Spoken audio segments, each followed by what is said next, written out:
할렐루야.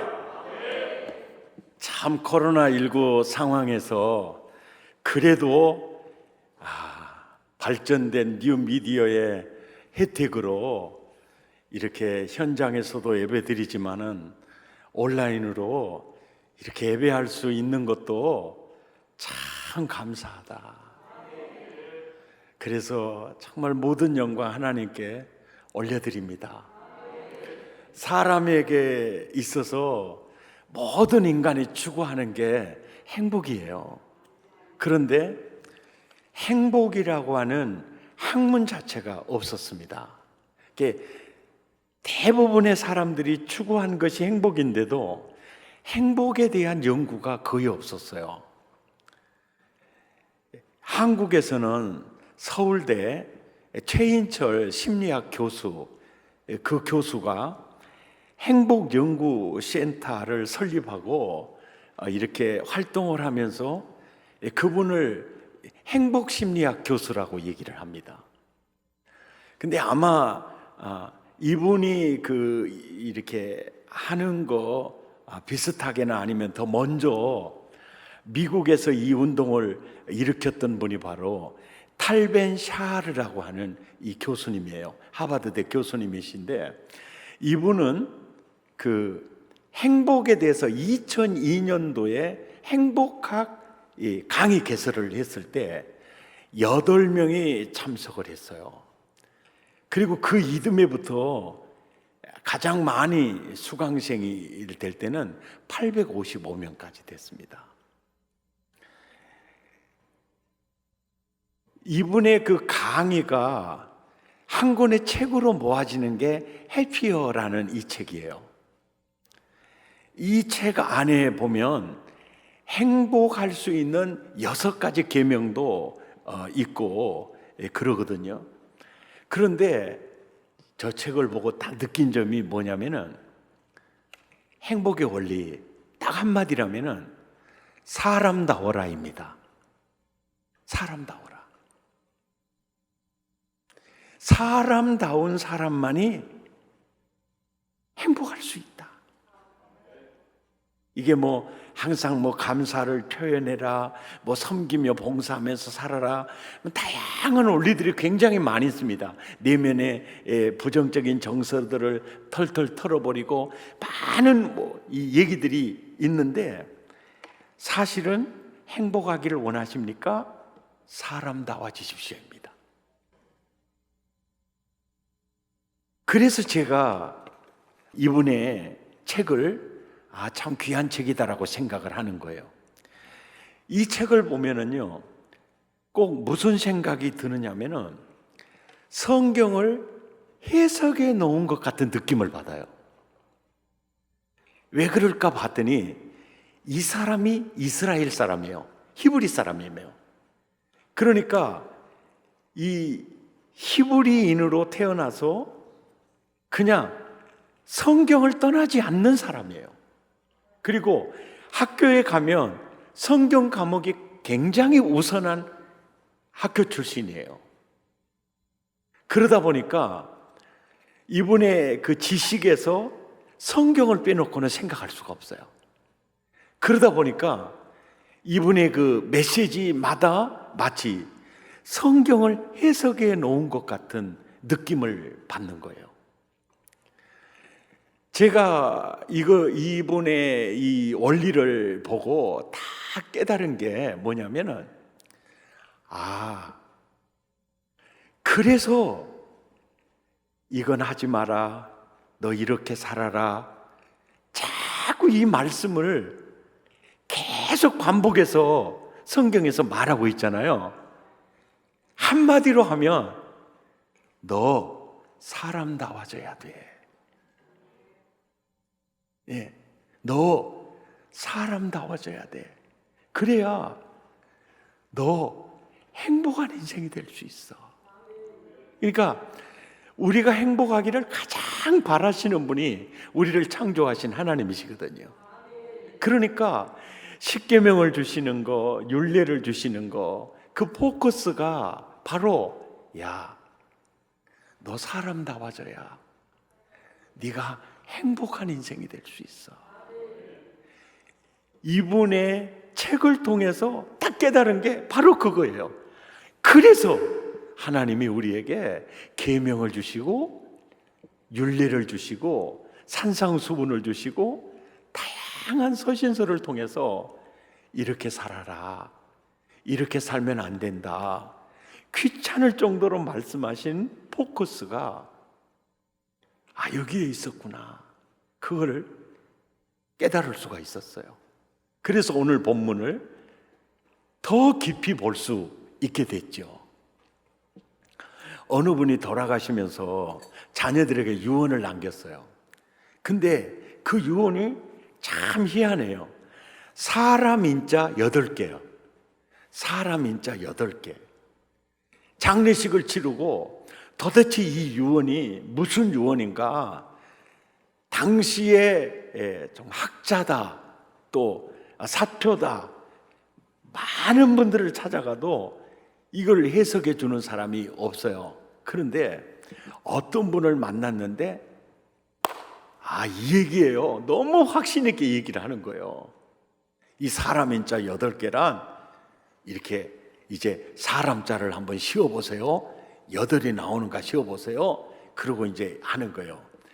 사람들이 사람을 보고 사람이라고 하는데, 사람이면 다 사람이냐? 사람다워야 사람이지. 딱 8개가 맞는 거예요. 마스크는 쓰고 계셔도요, 웃음 나오면 웃으세요. 그러니까 가장 멋진 유언을 남긴 거예요. 여러분 봐보세요. 주변에 있는 사람들을 2종류로 나눌 수 있어요. 첫째, 사람다운 사람. 둘째, 사람답지 않는 사람으로 나눠져요. 딱 2종류로 나눠져요. 그런데 사람답지 않은 사람에게서 행복을 찾을 수가 없어요. 교만해요. 자기밖에 없어요. 이웃이 없죠. 행복이 없어요. 그리고요, 자기밖에 몰라요. 이웃도 없어요. 그 사람은 행복 없어요. 또 돈밖에 몰라요. 그 사람 부자 돼도 행복이 없어요. 왜? 더 가져야 되니까. 그리고 부정적인 감정에 완전히 묶인 사람이 있어요. 예를 들어 시기심에 묶여 있는 사람도 있고요. 또 미움에 묶여 있는 사람도 있고요. 또 원망에 아주 묶여 있는 사람도 있고요. 분노에 묶여 있는 사람도 있어요. 또 열등감에 사로잡혀 있는 사람도 있어요. 부정적인 정서에 완전히 묶여 있어요. 그러니까 그 사람의 부정적 감정이 그 사람을 이끌어가니까 사람다울 수가 없죠. 그 사람 행복이 없어요. 우리 주변에 보면 사람다운 사람에게 행복이 있어요. 그래서 모세가 가르치는 선민 수업의 교과 과목이에요. 바로 사람다운 사람 만들기가 있어요. 모든 율법을 주신 목적이 바로 사람다운 사람 만들기에 있어요. 그렇다면 사람다운 사람의 기준이 뭘까요? 그 기준은요, 창세기 1장 27절이에요. 아담과 하와가 범죄하기 이전에 하나님의 형상대로 지어진 그 자체가 완전히 사람다운 사람이에요. 그 사람다운 사람의 기준이에요. 그런데 사람다운 사람이 창세기 3장에 죄가 들어가요. 그때부터 사라지는 게 뭐냐? 하나님의 형상이 사라져요. 하나님의 성품이 사라져요. 하나님의 인격이 사라져요. 그러니까 창세기 6장 3절에 하나님이 그래요. 육체가 되었구나. 육신이 되었구나. 뭐가 사라진 거예요? 하나님의 형상은 사라져버리고 동물만 남았다는 거예요. 육체가 되었구나. 그러니까 하나님의 형상이 무너져 내리고 하나님의 인격이 사라지고 하나님의 성품이라고 하는 흔적도 없을 때, 그때 야, 너희가 육체가 되었구나.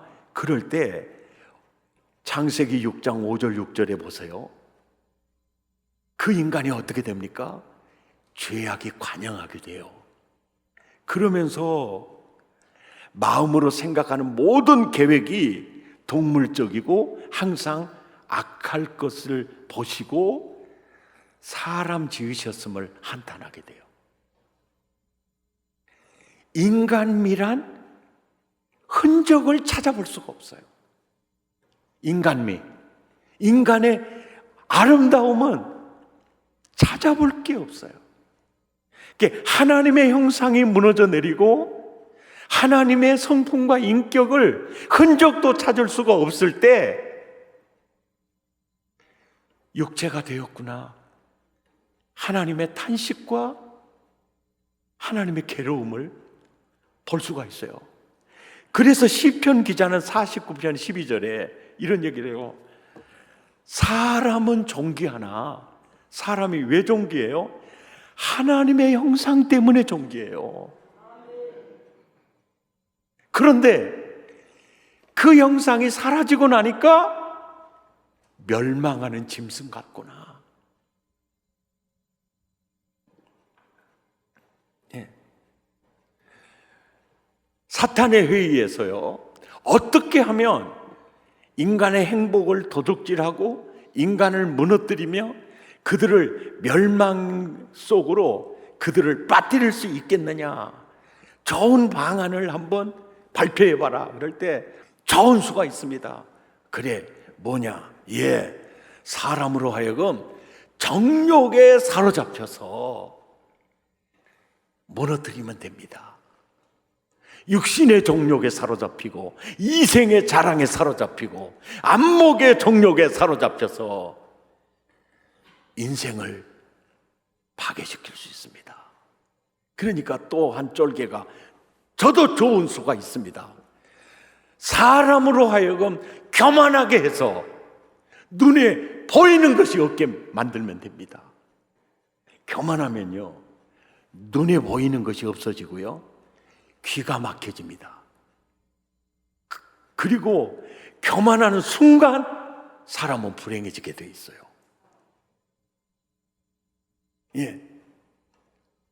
그랬더니 또 한 쫄개가, 주인님, 저도 좋은 수가 있습니다. 모든 인간으로 하여금 탐욕에 사로잡히게 해서 인간을 쌍그리 무너뜨릴 수 있습니다. 그래요. 사람이 탐욕에 사로잡히면요, 눈에 보이는 것도 없고요, 그 탐욕 쫓아가다가 인생이 완전히 망가지거든요. 또 다른 좋은 방안이 없느냐? 그러니까 또 한 쫄개가, 있습니다. 그게 뭐냐? 죄를 인정하지 않게 하는 겁니다. 그래서 요즘 가만히 봐보십시오.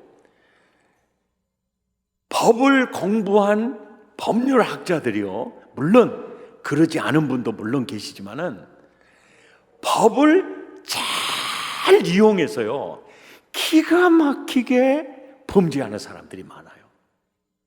그리고 사회 정의를 말하고 민주화를 말하면서 막 비판하고 막 옳은 소리 했던 사람들이요, 자기의 죄가 확 드러나잖아요. 그러면 나는 죄인이 아니고 사회 제도가 잘못돼서 그래. 그런 증후군들이 많이 나타나잖아요. 봐보세요. 사실 이 얘기는요, 다 다른 사람 얘기가 아닌 걸 느낄 수 있어요. 정욕에 사로잡힌 사람, 교만에 사로잡힌 사람, 탐욕에 사로잡힌 사람, 죄를 인정하지 않은 사람.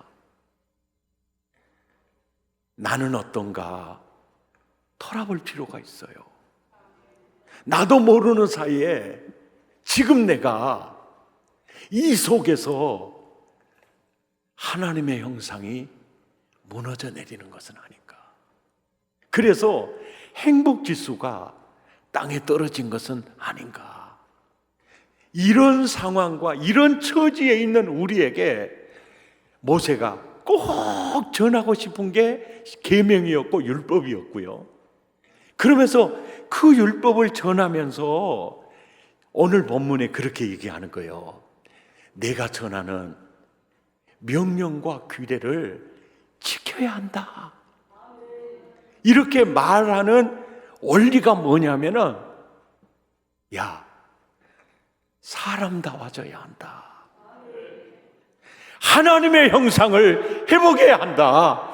하나님의 인격을 회복해야 한다.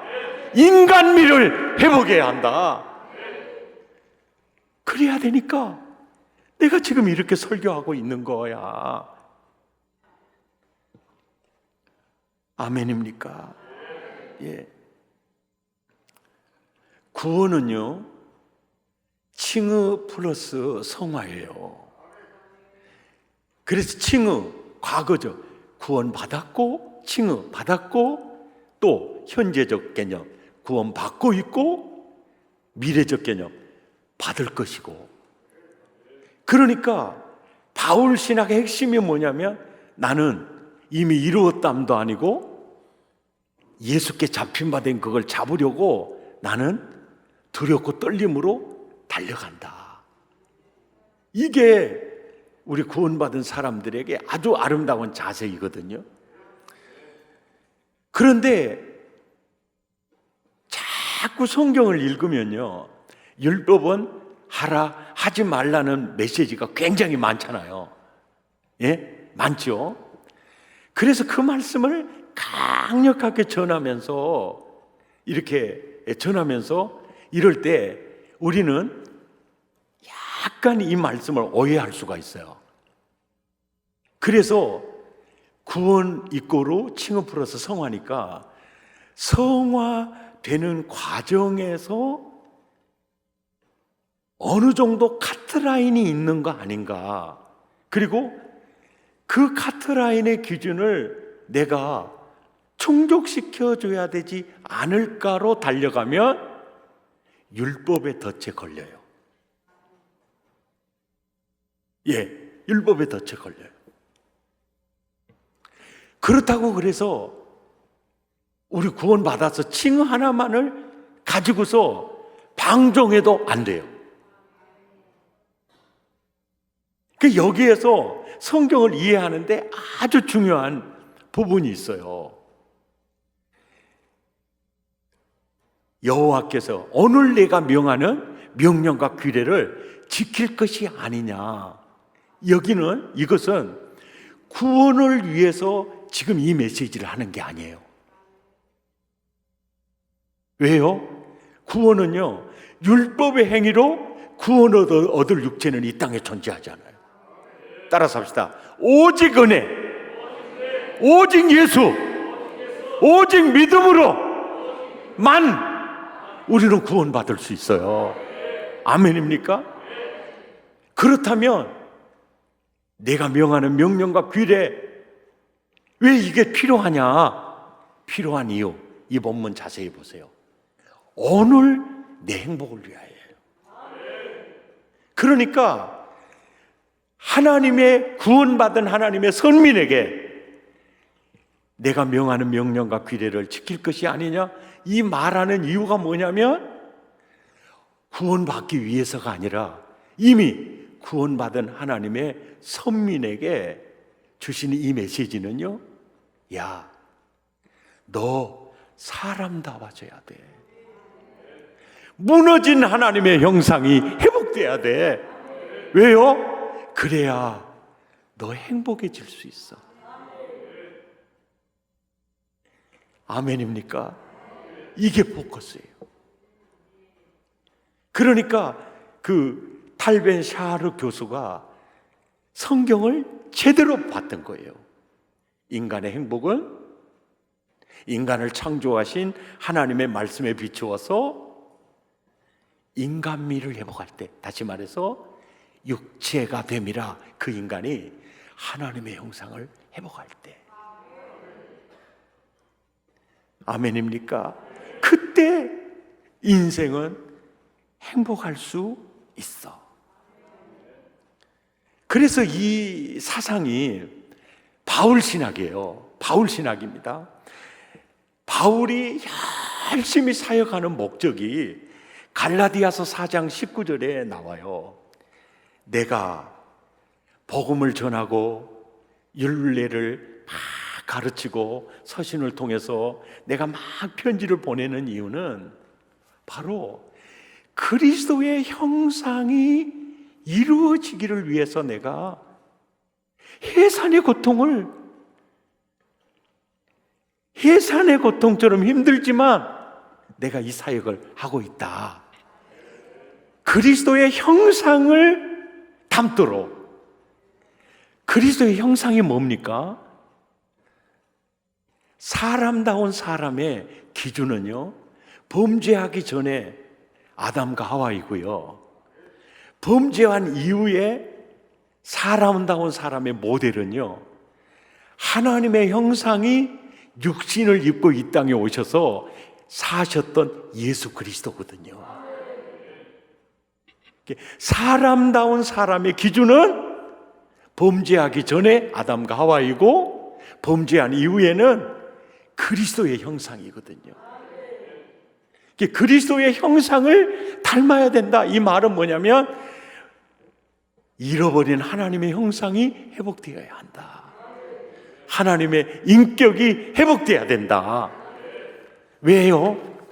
구원받기 위해서가 아니라 구원받은 우리들이 하나님 그리스도의 형상이 이루어질 때, 하나님의 형상이 회복이 될 때, 바로 그것이 하나님 나라 모델하우스가 되거든요. 아멘입니까? 그래서 에베소서 4장 13절에도 보면 온전한 사람을 이루어, 온전한 사람이 바로 뭡니까? 범죄하기 전에 아담과 하와예요. 하나님의 형상을 그대로, 하나님의 형상대로 지어진 그 아드 폰테스예요. 예, 그게 온전한 사람이에요. 범죄함으로 무너졌을 때 온전한 사람이 바로 그리스도의 장성한 분량이에요. 그러니까 바울 사도가 서신을 보내면서 이렇게 살아야 됩니다, 이렇게 살면 안 됩니다, 말씀하는 포커스가 사람다운 사람이 되어야 합니다. 인간미가 있는 그리스도의 형상이 되어야 합니다. 하나님의 잃어버린 형상을 회복해야 합니다. 왜요? 그럴 때 우리가 행복할 수 있습니다. 아멘입니까? 여러분, 모든 소설, 모든 드라마, 모든 영화에는요, 선한 사람이 있고 악한 사람이 있고요, 악역을 맡은 사람이 있고 주연이 있어요. 주연과 악역 있어요. 그런데 가만히 봐보세요. 모든 영화, 모든 소설, 모든 드라마 보면 악역을 맡은 사람은요, 인간미도 없고 꼭 마귀 형상을 닮아 있어요. 그렇게 잔인할 수밖에 없고, 자기밖에 모르고 악역을 맡은 모든 배역들은요, 딱 마귀 동생이라고 보면 돼요. 주연을 맡은 사람 보면은요, 딱 예수님의 형상을 담고 있어요. 그래서 그 영화, 그 소설, 그 드라마를 보면서 독자들이 감동을 받아요. 그것이 바로 그리스도의 형상입니다. 하나님의 형상이에요. 한 꼬마가 엄마와 함께 레스토랑으로 갔어요. 그런데 밖에 서성이는 노숙자가 있었습니다. 엄마, 저 밖에 서성이는 아저씨 누구야? 노숙자란다. 엄마, 노숙자가 뭐야? 노숙자란 집이 없고 먹을 음식이 없고 집이 없으니까 공원에서 잠을 자거나 역 대합실에서 잠을 자거나 그래. 먹을 음식이 없으니까 이렇게 구걸해서 먹고 사는 사람을 노숙자라고 한단다. 엄마, 먹을 게 없으니까 우리를 보고 있나 봐.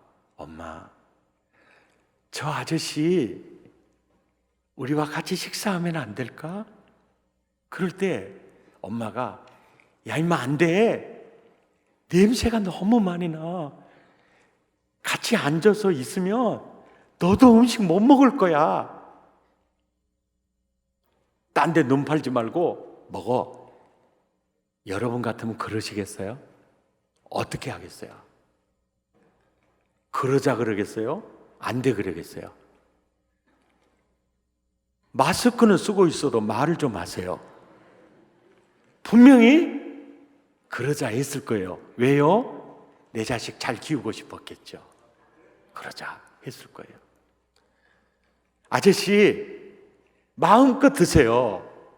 마음껏 드세요. 그럴 때 치즈버거 하나 시키니까 마음껏 드시라니까요.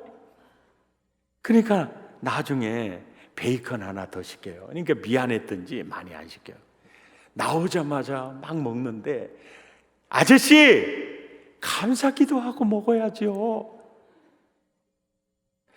그리고 이제 어린이집에서 배웠던 날마다 우리에게 간식을 주시는 노래하고 그리고 두 손 모으고 감사 기도를 드리고 예수 이름으로 기도합니다. 아멘. 끝나고 눈을 뜨는 순간 노숙자의 눈에서 눈물이 주르르 흐르고 있었어요.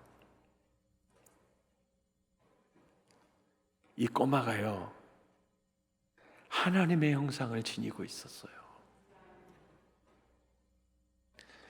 그래서 우리 예수님이 어린아이와 같이 되지 아니하면 너 하나님 나라 볼 수 없다.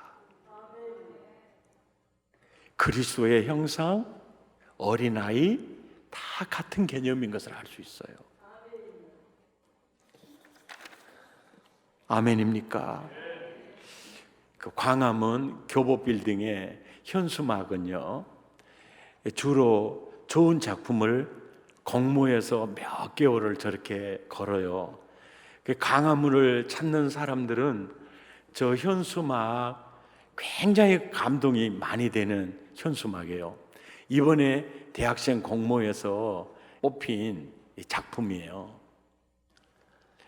세상 풍경 중에서 제일 아름다운 풍경, 모든 것들이 제자리로 돌아오는 풍경. 이건 시가 아니고 시인과 촌장의 풍경이라는 노래 가사 전문입니다. 노래 가사가 길지 않죠. 노래 가사가 짧은 것은요, 깊이 주는 메시지가 굉장히 깊이 들어가요. 그런 효과가 있어요. 이 가사 계속 반복해요. 세상 풍경 중에서 제일 아름다운 풍경, 모든 것들이 제자리로 돌아가는 풍경, 빰빰빰 하다가 세상 풍경 중에서 제일 아름다운 풍경, 모든 것들이 제자리로 돌아가는 풍경, 또 나오다가 세상 풍경 중에서 제일 아름다운 풍경, 모든 것들이 제자리로 돌아오는 풍경, 계속 반복하면서 이게 나와요. 이 시인과 촌장은요, 지금 백석대학교 실용음악 교수고 목사 안수를 받았어요. 그래서 이분의 그 노래 가운데는 사실은 복음을 담는 노래가 많이 있어요. 성경을 담고 그걸 얘기하는 노래가 많이 있어요. 이 노래도 그 중에 하나예요.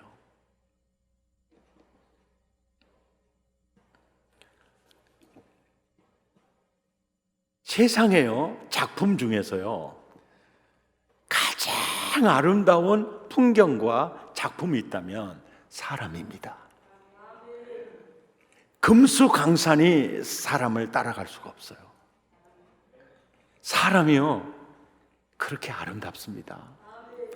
그런데 그 사람보다 더 아름다운 건 뭐냐면요, 잃었던 아들이나 잃었던 딸아이가, 미아가요, 엄마 품에 안기는 장면보다 아름다운 풍경이 없어요. 한 걸음 더 나아가 탕자가 아버지 품에 돌아오는 풍경처럼 아름다운 풍경이 없어요. 바로 이 말은 하나님의 창조 질서가 회복되는 것, 하나님과의 관계가 회복되는 것, 잃어버린 하나님의 형상이 회복되는 것, 그때가 아름다운 풍경이에요. 그때가 인간미가 있게 돼요. 그래서 주님이 하는 말씀 또 하고 하는 말씀 또 하고 우리에게 계명과 율례와 서신을 통해서 말씀하신 이유는 바로 잃어버린 하나님의 형상을 회복시켰어요. 가장 인간의 아름다움을 드러내게 하는 거예요. 내가 그리스도의 형상이 되잖아요. 그러면 완전히 행복의 극치가 돼요. 하나님을 사랑하고 이웃을 내 몸처럼 사랑하는 대계명에 스데반이라는 인물은 완전히 사로잡혀 있죠. 그리고 복음을 전할 때 돌을 들어 그 스데반을 쳐 죽이는 그들을 향해서 예수님이 십자가에 못 박는 그들을 위해 했던 그 기도를 스데반이 하고 있죠. 스데반이 누구의 형상을 담고 있죠? 예수님이에요. 인간미가 있죠. 그럴 때 그의 행복이, 그의 얼굴은 천사의 얼굴 같았다.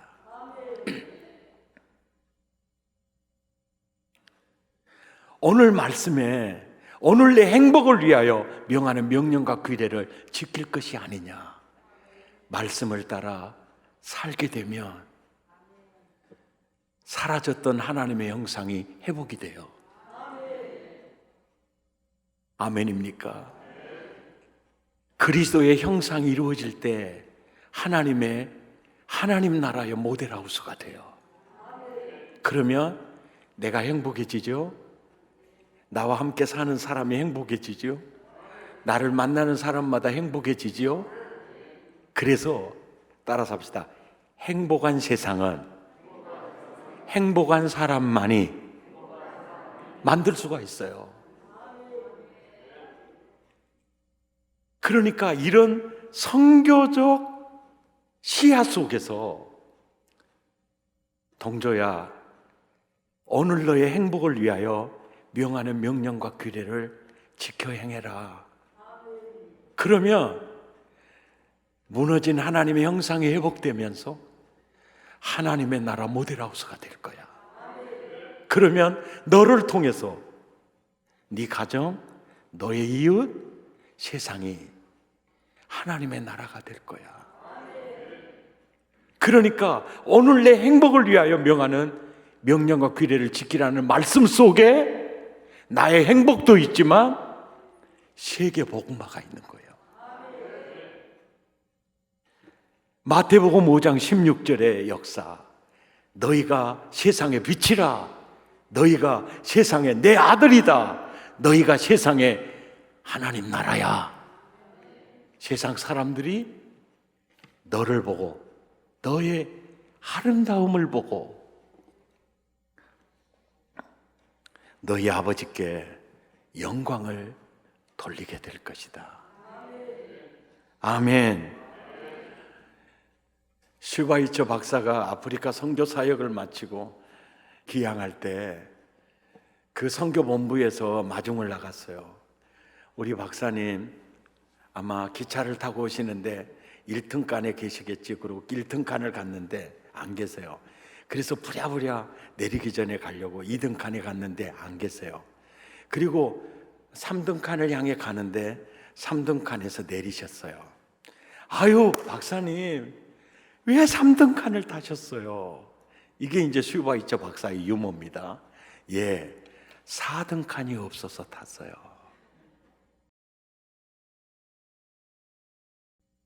자기는 불편하고 힘들어도 자기 일생을 이웃을 위해서 헌신하신 멋진 분이잖아요. 우리는 그 어르신을 향해서 인간미가 있다고 그러죠. 사람답다라고 얘기합니다. 그 사람에게 행복이 있는 거예요. 아멘. 바위에 새겨진 총신대학교 교훈이 있어요.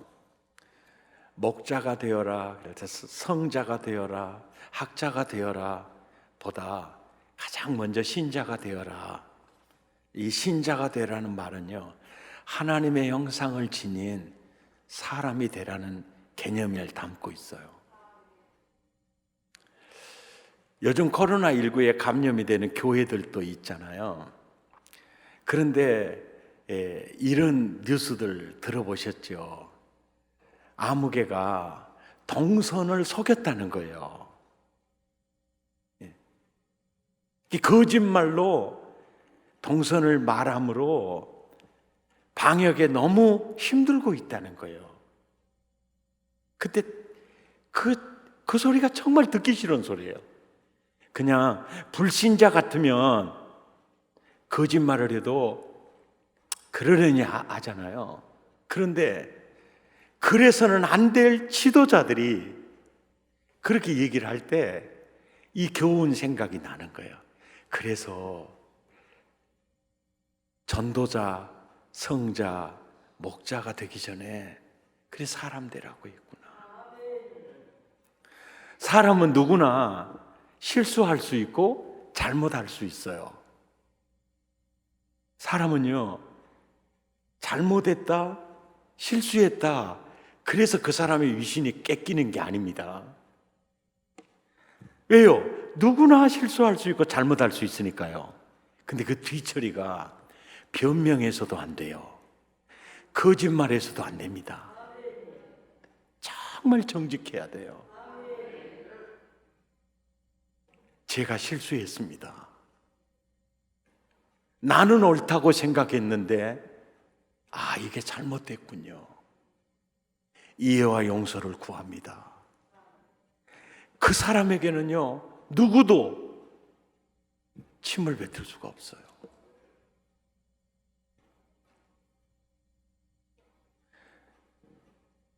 오늘날 예수 믿는 사람으로서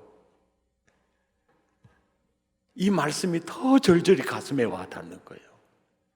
사람다워라. 사람다워야 한다. 하나님의 형상을 닮은 인간은 인간미가 있어야 한다.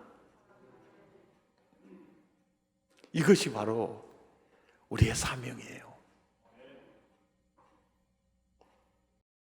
바울은 나의 자랑은 첫째 예수 그리스도다. 그리고 둘째는 육체의 가시, 이게 내 자랑감이다. 그리고 셋째는 고린도전서 15장 31절에 이런 말씀을 해요. 나의 자랑은 내가 그리스도와 함께 십자가에 못 박혀 죽었는데 죽은 내가 자꾸 부활하더라. 그래서 나는 날마다 죽는다. 이것이 바로 바울 사도의 영성 훈련이에요. 내가 그리스도와 함께 십자가에 죽었는데 죽은 내가 날마다 부활하더라. 그래서 나는 날마다 죽는다. 고린도 후서에 가서는요, 한 걸음 더 나가 날마다가 아니라 항상 예수 죽음을 내가 짊어지고 산다. 자기 자신을 숨을 쉬지 못할 정도로 나는 내 자신을 예수 죽음을 짊어지고 산다. 그러니까 바울의 모습에서 그리스도의 형상이 나타나는 거예요. 그래서 그의 마음 내면이 평강이 있고 놀라운 기쁨이 있는 거예요. 벤자민 플랭클린에게 하루는 선생님은 매일매일 하시는 일이 뭐예요? 나 매일매일 하는 일이 내 자신과 싸우는 일이야. 그럴 때 제자들이 이겨요 져요? 이겨요 져요? 물어보니까 잠깐 동안 이겨. 그런데 내가 또 덤벼. 그러면 또 싸워. 그래서 내가 매일매일 하는 일은 내 자신과 싸우는 일이야. 잠깐 동안 이겨. 그런데 또 덤벼. 여러분은 어떠세요? 이게 꼭 내 얘기하고 똑같아요. 내가 살면 내 안에 계신 주님이 죽어요. 주사가 돼버려요. 근데 아사가 되면 주생이 돼요. 주생이 될 때 진짜 인간의 아름다운 미를 지닌 하나님의 형상이 돼요. 성경은 이렇게 얘기해요. 모세가 이렇게 얘기합니다. 여기에 인간의 행복이 있기 때문에 내가 힘쓰고 애써서 명령과 규례를 말하고 있는 거다. 말씀을 생각하면서 우리 결단송 하겠습니다. 신자 되기 원합니다라는 찬송을 개사를 좀 했습니다.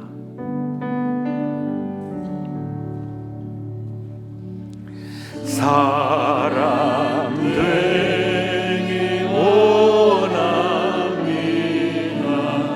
진심으로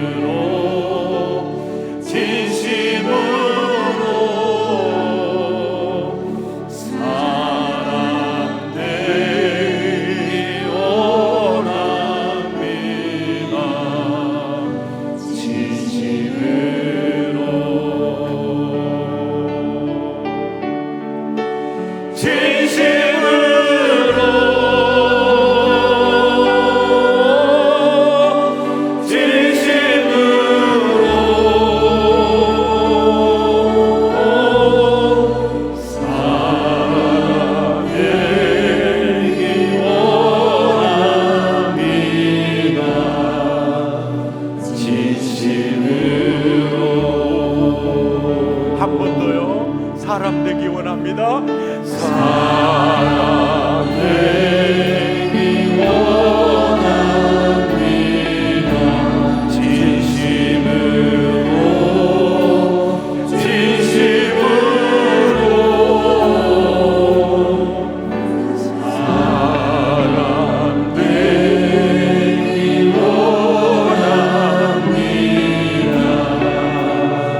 입술을 열어 함께 기도하기 원합니다.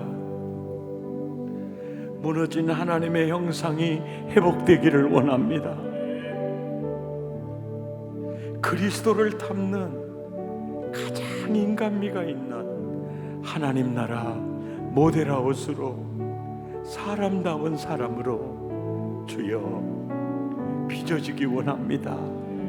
성경 말씀마다 사람다워지기를 원하고 행복한 하나님의 나라 모델하우스 되기 원해서, 그래서 세계복음화를 이루기 위해서 주시는 말씀임을 깨닫게 하옵소서. 주여 그리스도의 형상으로 나를 빚어 주옵소서. 마음을 더하고 입술을 열어 함께 기도합니다. 주님, 인간미라고 흔적을 찾아볼 수 없게 하나님의 인격과 하나님의 성품과 하나님의 형상의 흔적도 찾아볼 수 없는 나를 버리지 아니하시고 그래도 희망을 가지시고 포기하지 않으시고 오늘도